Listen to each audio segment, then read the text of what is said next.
Because the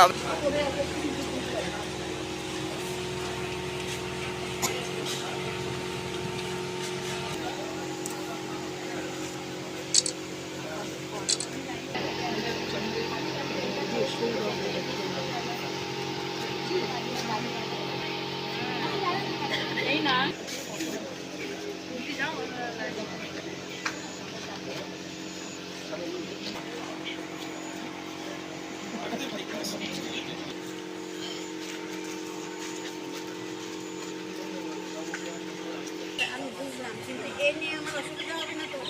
তোমার main কথা হচ্ছে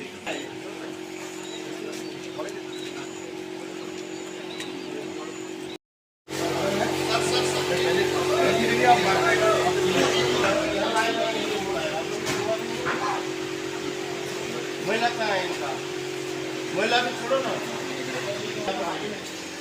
सब बजेगा वहाँ से बोलेगा तो एक गेम से ठीक है ना।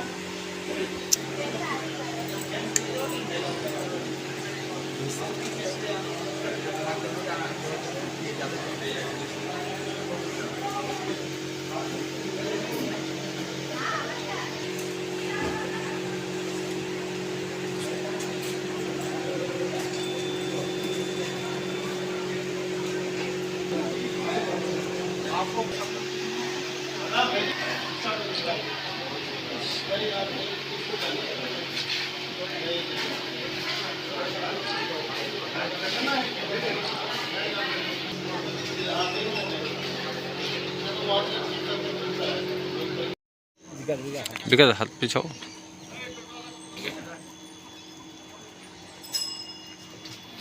দিদি, এবার ভোট একটা সাংঘাতিক ধরনের ভোট, দীর্ঘদিন থেকে সেন্ট্রাল।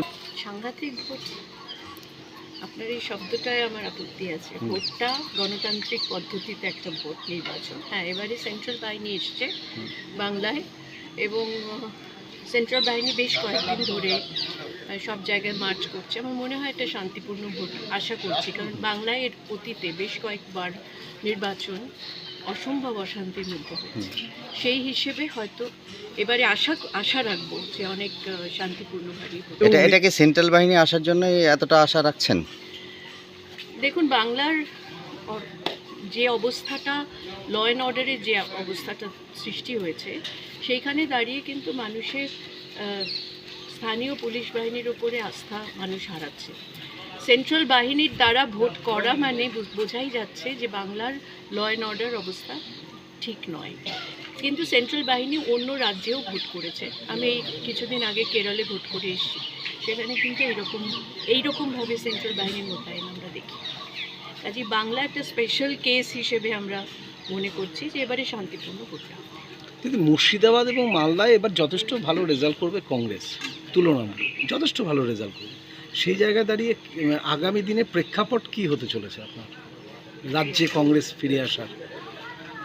দেখুন, আমরা সাংগঠনিকভাবে আমরা দুর্বলতা অস্বীকার করছি না, দুর্বলতা আছে, কিন্তু মানুষের মধ্যে একটা অল্টারনেটিভ কিন্তু রাহুল গান্ধী ইতিমধ্যেই হয়ে দাঁড়িয়েছেন, এবং কেন্দ্রে রাহুল গান্ধী যেভাবে প্রতিষ্ঠিত হয়েছেন এবং যেভাবে কংগ্রেস দল প্রতিষ্ঠিত হচ্ছে ধীরে ধীরে, আমার মনে হয় যে বাংলাতেও তার প্রতিফলন দেখা যাবে। দিদি, বলছিলাম যে উত্তর দিনাজপুর একটা প্রিয়দার জায়গা, এই উত্তর দিনাজপুরে কি আশা করছেন? দেখুন, প্রিয়দার জায়গা বলাটা ঠিক হবে না। উত্তর দিনাজপুরের মানুষ প্রিয়দাকে একসময় নেতা হিসেবে মেনেছেন, কিন্তু তিনি এখন নেই। কংগ্রেসে যারা ছিলেন অনেকেই দল ছেড়ে অন্য দলে চলে গেছেন। কাজেই দেখা যাক কি হয়, আমরা তো লড়ছি সব সিটে। এবার আশা করছেন কত সিট পাবে কংগ্রেস? এক্ষুনি বলতে পারবো না, দ্বিতীয় ফেজ হয়ে যাক তারপরে বলতে পারবো। একটু